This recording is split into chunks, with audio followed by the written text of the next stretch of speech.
الآن يعودون، الآن يتذكرون، الآن يستذكرون شيئا من الماضي، يوم أن وقفوا في منصة التتويج موسم 2004-2005. الآن تتقدم كتيبة الأسماء الكبيرة التي لعبت لظفار من خلال هذا الموسم، مثلما نشكر كتيبة لاعبي الشباب والذكريات الجميلة.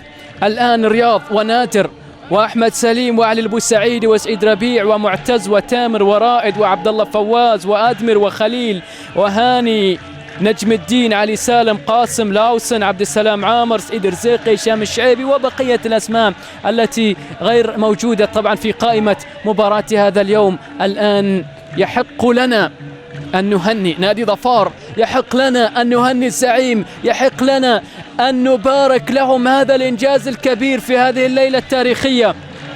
ظفار يعود من بعيد، يعود بعد طول غياب، يتذكر منصات التتويج ولربما يتذكر الأجيال والأسماء التي مثلت نادي ظفار، الكثير من الأسماء. أكيد لو أننا ذكرنا بعضها سيزعل البقية، لكننا دعونا نتذكر البعض من النجوم الذين سبقوا وأن مثلوا هذا النادي العريق: يونس أمان، هلال حميد، فواز عرفة، سعيد فرج، عبد اللطيف نصيب، حسن الرواس، علي سالم الأبرك، النجم الكبير أيضا رشيد جابر. النجوم الذين حققوا أيضا، أو من بين بعض النجوم الذين حققوا آخر لقب: هاني، أحمد خالد، سالم الكثيري، فرج الله فارح، حسن الأبرك، سيف سلطان، هاشم صالح. الآن كتيبة جديدة، تاريخ جديد، تاريخ يسجل مرة أخرى. الزعيم فريق يتجدد، فريق لا ينهدم،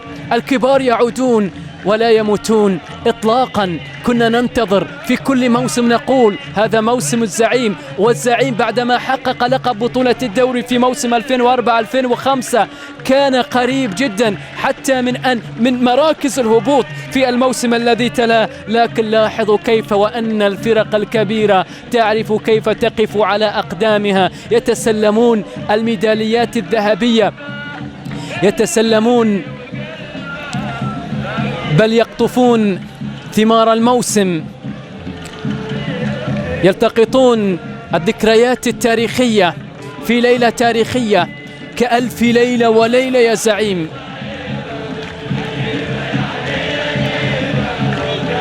مراد مولاي، هل نقول أنك محظوظ أم أنك وفقت؟ أنا في صراحة بين الاثنين، محظوظ نعم، ولكنه وفق نعم. مراد مولاي يسجل لك اللقب، أي يسجل باسمك مع نادي ظفار، لكن أنا أعتقد ما أحدثه مراد مولاي خاصة في إشراك اللاعب خليل نصيب كلاعب أساسي، لأنه أعطى ثمار لقب وثمار إنجاز. لماذا؟ لأن خليل نصيب في مباراة صحار سجل هدفين، في مباراة اليوم تسبب في ركلة الجزاء التي أعادت الزعيم، وقد كان لاعبا احتياطيا حتى لا ينظر إليه المدرب السابق إلا في لحظات أخيرة. خليل نصيب أثبت بأنه واحد من المواهب العمانية التي تستحق إن شاء الله أن تكون حاضرة مع منتخبنا الوطني في الاستحقاقات القادمة. نجوم ظفار في ليلة كبيرة، في ليلة تاريخية، قبل أسبوع فقط من النهائي الغالي الذي سيلعب على مجمع سلطان قابوس الرياضي في بوشر، في نهائي الكأس الغالية مع نادي السويق.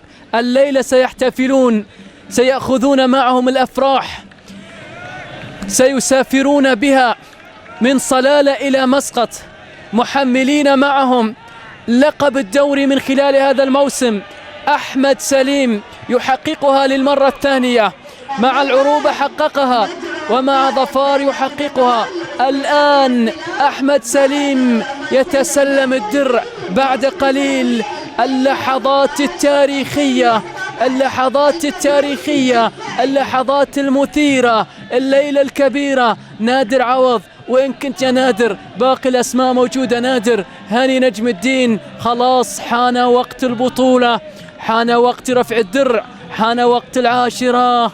الشيخ شبيب، رئيس رابطة المحترفين ومدير رابطة المحترفين الآن يسلمها للشيخ طلال بن سعيد المعمري. من يرفعها؟ أحمد سليم وهاني نجم الدين. رفعت العاشرة، رفعت العاشرة، سلمت الآن، تسلمها الزعيم، تسلمها الرئيس الشيخ علي بن أحمد الرواس. رفع لكم العاشرة يا زعماء، وصلت العاشرة إلى بيت الزعيم، وصلت العاشرة الآن. سجلوا هذا المشهد، دونوا هذا المشهد، سجلوا هذه اللحظات التاريخية. تاريخ الذهب ذهب إلى فريق الذهب، تاريخ الذهب ذهب إلى الزعيم. إنه مشهد خيالي تاريخي هنا في أرض الأصالة صلالة، بين أرضهم، بين جماهيرهم، في مكانهم يحتفلون. ليلة حمراء في صلالة، في أرض الأصالة، في أرض اللبان، في أرض المجد. ليلة تتويج، ليلة إنجاز، ليلة بطل. الآن ظفار يتسلم العاشرة في مشهد يعيد مشاهد كثيرة كبيرة. مشاهدينا، متابعينا في كل مكان عبر قناة عمان الرياضية، على أمل أن ألتقي بكم في أحداث رياضية كروية. كنت معكم سالم السالمي، لكن قبل كل ذلك هنا ترفع الدرع ومعها رئيس الدرع، رئيس العاشرة يرفعها عاليا. ألتقيكم في مباريات أخرى قادمة. دعوكم مع هذا المشهد، لا تذهبوا بعيدا. إلى اللقاء.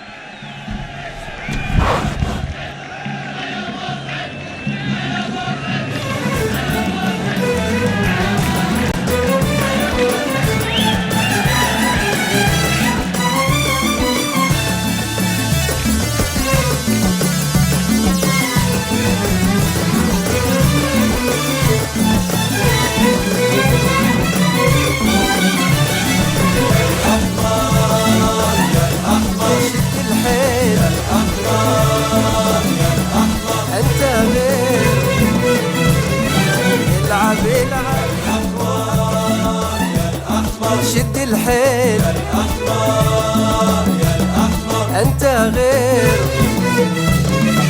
العب العب روحك انتصار، هز الملعب لأنك ظفار.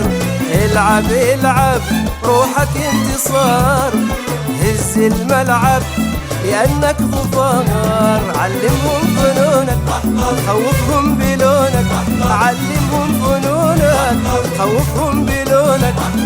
هذا الزعيم نادي الوطن، هذا ظفار اسم البطل.